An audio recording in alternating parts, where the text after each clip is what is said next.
Hello, ladies and gentlemen. Welcome back to another episode here on African Confessions. The following story that you're going to be listening to, it comes from a translation of a message that I received. The translation reads like this. Hello, Brother Nash, how are you? Can you please post my story and assist me as well? There is a Sangoma that helped me to do money-making rituals.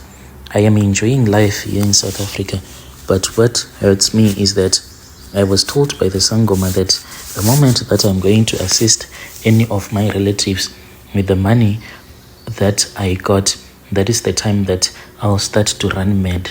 Now I am so scared. The reason as to why I am really scared, because I have this other sibling of mine.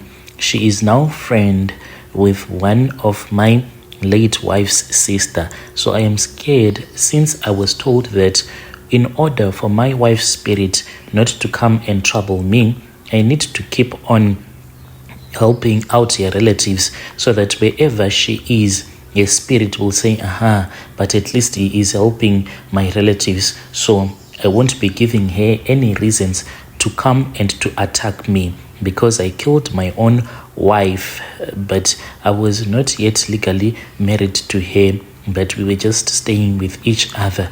What happened is that when I came to South Africa, I stayed for a very long time. I was just dating, your usual South African women at the farm that we were working at, and most of them, they were old, really old ones. And my parents, they were so sad whenever I would send them pictures of the women that I was dating, because I was still very young. They told me that it was far much better for me to marry a woman who would be able to give me a child, but I was very stubborn.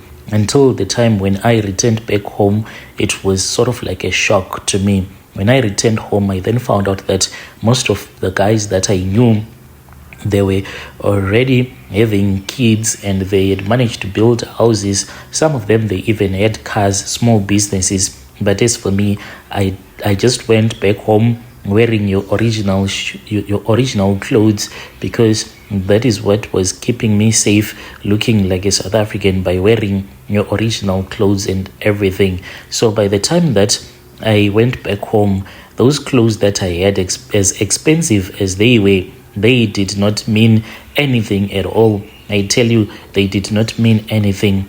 People were actually laughing at me, because I had spent, Brother Nashi, I had spent almost 9 years being in South Africa, but for the sake of what? I did not achieve anything. So I was now under pressure, because I wanted people to know, to see that indeed I had managed to make it in life. So Brother Nashi, when I returned back to South Africa, I really had a vision.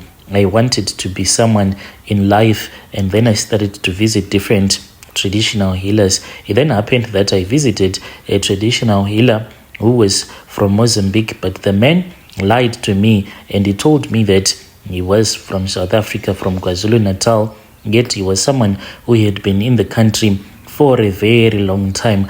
I only got to find out about this. This was after the charms that he had given me. Those charms, they started to talk. Yes, those charms, they were talking back to me. That is the real truth. The moment that I discovered that these charms were talking back to me, I was so scared. I was really shocked.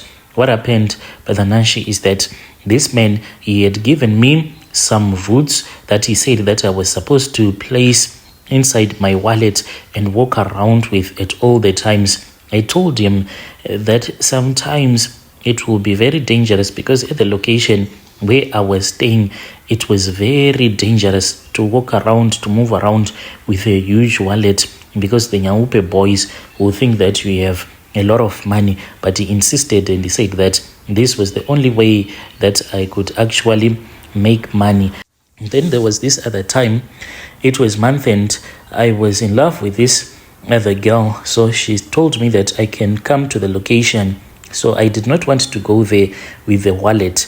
And then when I went there, Brother Nashi, I forgot that me not carrying that wallet with me, I was actually not following the rules of the covenant that I had made with that traditional healer. It was in the evening when I saw that the wallet suddenly, it was there with me, Brother Nashi. At that moment when I saw that the wallet was really close to me, it then started talking with me and told me that I had broken the rules. Then I needed to pay. I looked into the wallet and I saw that there was a very short, small man that was in there inside the wallet that was talking with me. It even threatened to beat me up, and the moment that it was going to beat me up, so it said that it was going to kill me, Brother Nashi.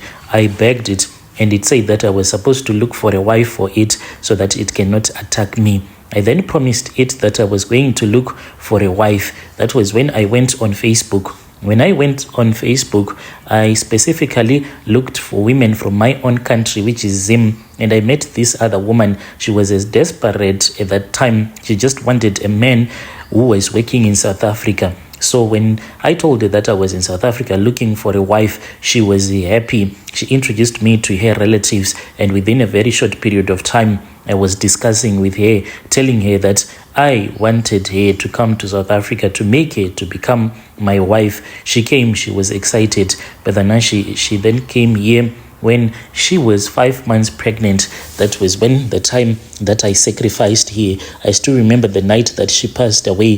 That traditional healer, he had told me to buy a doll. I had gone to Dis-Chem and I had bought a small doll. And this doll, what I was supposed to do was that I had to break it into several pieces.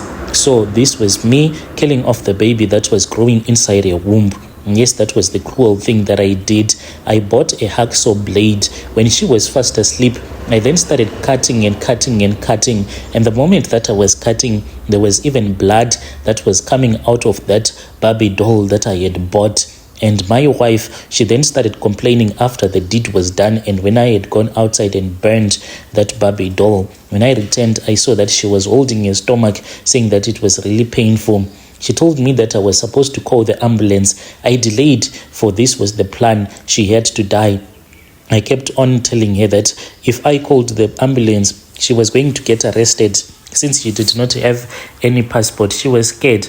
And I said, let us try to go to the clinic the very next morning. But our neighbors heard that the way that she was groaning in pain, it was not normal. The landlord, the South African woman, came and she said, why are you doing this? You need to call the ambulance. I lied also, and I said that these days they say that when you do not have a passport, you are not allowed to go to the hospital. Otherwise, you will go to prison. She said, no, man, that is nonsense. I will try to speak with them. Your wife, look at her. My wife had been in pain, labor pain, for almost 3 hours at that time.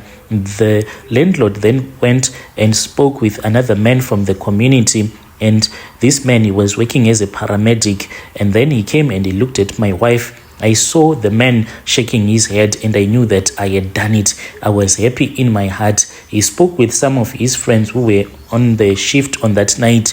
They quickly came and they picked up my wife, and when we were going to the hospital, I saw my wife. She was slowly losing it. The moment that we hit the premises of the hospital, my wife, that is when she started shaking, and I knew that she was about to die.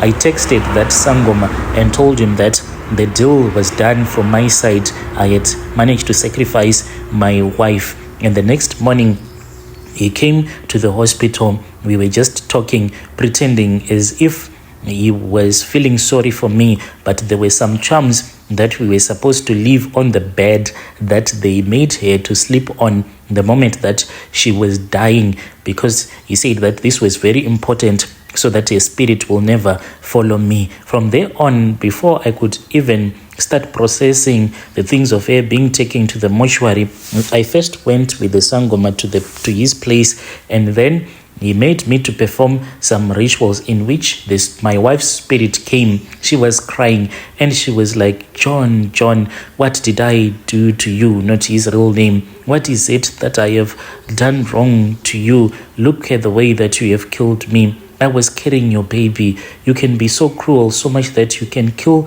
the woman that you claim to love and the baby that she is carrying, your own child. Why are you this cruel? And she was crying. I saw her in this big mirror, and I told her that I was not even feeling sorry for her. For her tears were going to be the ones that would give me a lot of money.